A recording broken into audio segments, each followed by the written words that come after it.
Saudações a todos os internautas que acompanham o CovacCast. Hoje iremos discutir com os convidados muitíssimos e especiais, especialistas em direito terceiro setor, em imunidade tributária, doutora Janaína, sócia da Covac, e doutor Augusto. E o tema escolhido, ele tem a ver com uma dúvida recorrente e reclamações recorrentes de instituições que não são entidades beneficentes de assistência social, mas atuam na educação, na saúde e na assistência, e por isso são sem fins lucrativos, e por isso têm imunidade garantida nos termos do artigo 156C da Constituição, ou seja, não tem a obrigação de recolher os impostos. Isso sempre é um direito muito óbvio a essas entidades, mas que tem sido recorrentemente, quando prestam serviço ao poder público, a retenção dos impostos tem acontecido ao argumento de que essas entidades precisariam apresentar o certificado de entidade beneficente de assistência social. Então, passo ao doutor Augusto Paludo, sócio do escritório, para problematizar o que vem acontecendo, as ilegalidades e como nós podemos orientar os nossos internautas. Obrigado, Dr. Kildare. Um bom dia, uma boa tarde a todos que estão nos ouvindo.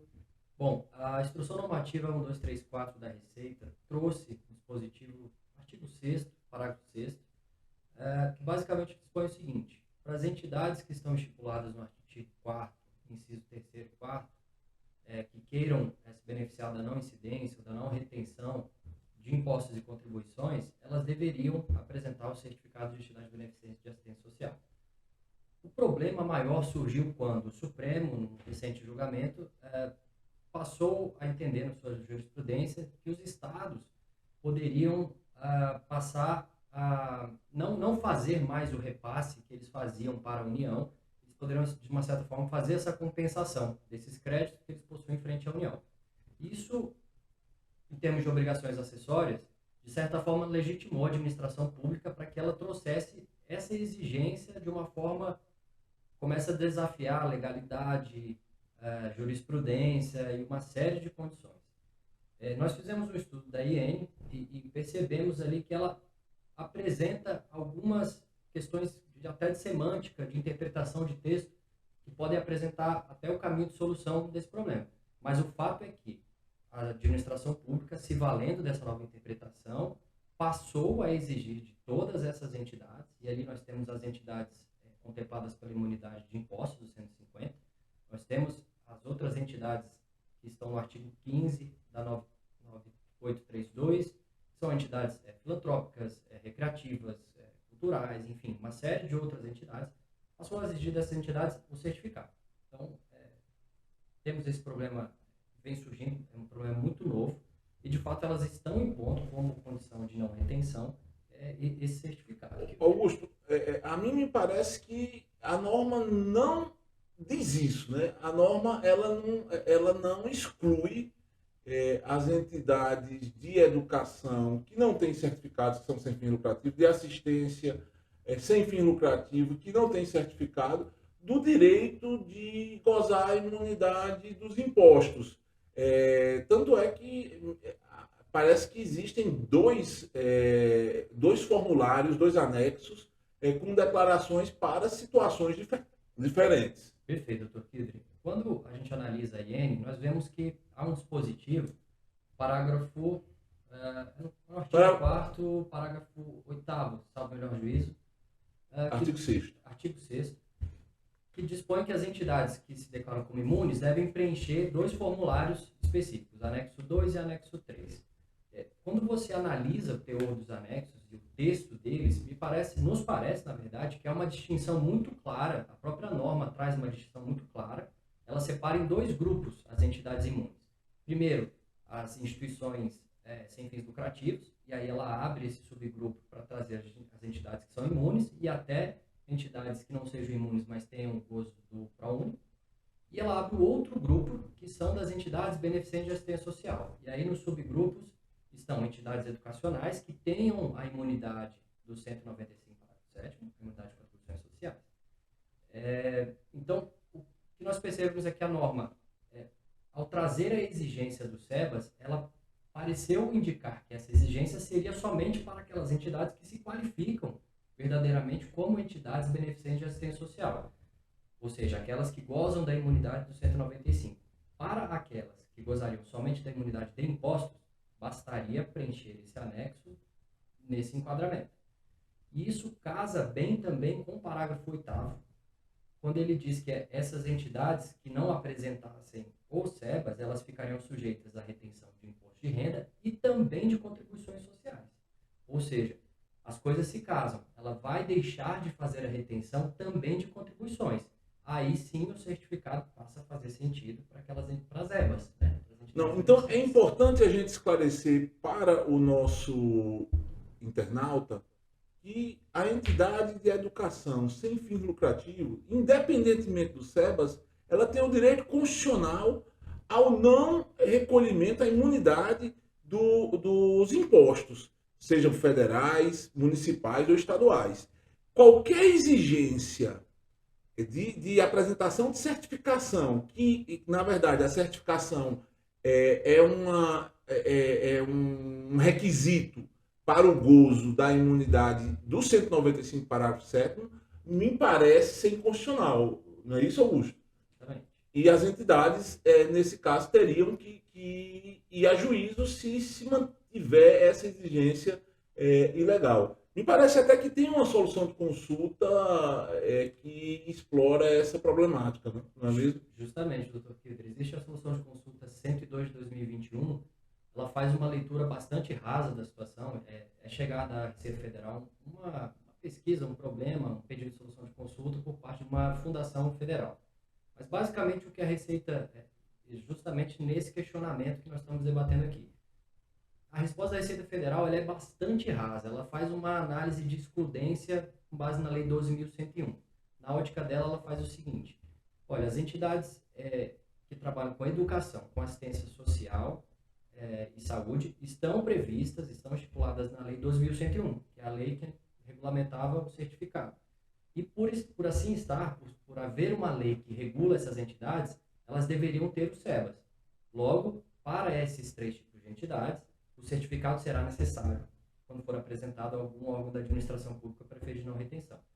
Todas as outras entidades que não estão previstas, né, essas atividades que não estão previstas na Lei 2101, elas estão dispensadas desse requisito. Essa é a leitura, doutor Kildre, da solução de consulta. Portanto, a gente vê que ela é muito rasa, até mesmo porque há um parágrafo em que ela exclui expressamente as associações sem fins lucrativos que atuem nesses três segmentos de possuir o certificado. Ou seja, ela faz a exclusão, inclusive, dessas entidades. Ou seja, existem os dois caminhos, né? Existe o caminho para a entidade que é imune aos impostos e contribuições, essa tem que apresentar a declaração e o certificado, e para as entidades que são apenas imunes aos impostos, que apresentam só a declaração. Agora, esse tema, ele nos traz um outro problema, Janaína, que diz respeito à prova da certificação válida e vigente, certo? Para aquelas entidades que não têm o certificado no período específico, mas protocolaram tempestivamente, e a gente vê situações absurdas de forma recorrente de órgãos, seja órgãos públicos para fazer retenção, seja para contratar, seja banco, a própria Justiça do Trabalho, né? Situações em que eles querem e só aceitam um certificado válido e vigente. Eu queria que você problematizasse essa questão e apontasse o caminho do que os nossos internautas, dirigentes de entidades, devem fazer quando isso acontecer. Perfeito, Kildre. Tudo que foi apresentado aqui, eu não posso dissociar de um conceito que a gente tem divulgado muito no terceiro setor, que é da criminalização burocrática, que significa quando as burocracias, né, existentes dentro da administração pública realizam verdadeiros entraves para o exercício associativo. E isso ele acaba sendo uma verdadeira criminalização das organizações só porque elas atuam nesse ramo sem fins lucrativos ou porque atuam em um determinado segmento criminalização burocrática quando a gente tem excesso de formalismo, então, assim, a exigência de uma certidão ativa, desrespeitando toda a questão da regra de tempestividade e de extensão dessa certidão, é sim um excesso de formalismo. A gente tem a criminalização burocrática quando a gente tem insegurança jurídica. Se eu, para usufruir da imunidade, basta eu ser configurada, né, uma associação que atua na educação e para isso serve, né, para a imunidade de imposto, por que estão adicionando a questão do SEBAS, né? Ou ainda, a gente vê uma legislação que fica dúbia, a gente acha que para algum segmento não exige, para o outro exige. Então, tudo isso é criminalização. Então, nós, como juristas, né, como advogados, a gente tem que lutar contra essa criminalização burocrática das instituições. Retomando aqui a pergunta do Kildare, né, que fala da questão dessa exigência dos tribunais, a gente vê muito que para o depósito recursal tem sido exigido, né, essa certidão ativa, lamentavelmente a gente tem que ir até o órgão, né, até o Ministério da Educação, para pedir certidões específicas. Só que a gente percebe que geralmente essas certidões não dialogam com o que a gente necessita, porque elas são padrões e quando o MEC ele entende o que realmente a gente precisa, demora-se um tempo. Então, de repente, a gente tem um prazo de 5 dias para um embargo e esses 5 dias comeu só com essa tentativa de aproximação no Ministério. Então, assim, hoje, Kildare, eu confesso que é uma situação de extrema insegurança. A gente acaba gastando mais lá no nosso recurso para explicar o óbvio, como você sempre diz, o óbvio dá muito trabalho de ser explicado, mas, assim, não existe essa segurança que realmente eu vou ao Poder Executivo e o meu pleito será acolhido. Eu gostei muito desse conceito de criminalização burocrática, porque a gente vê isso, nós que tratamos com as imunidades tributárias, a gente vê isso muitas vezes, que o direito das entidades é mitigado pela estrutura burocrática, certo? Ou seja, você começa a criar um bocado de exigência, de norma, e no final as entidades acabam tendo negado os seus direitos à imunidade. Não, e aí eu lembro sempre de uma frase também do Kildare que ele fala assim, cada vez que aumenta o sarrafo, aumenta para quê? Para deixar de fora uma parcela dessas organizações.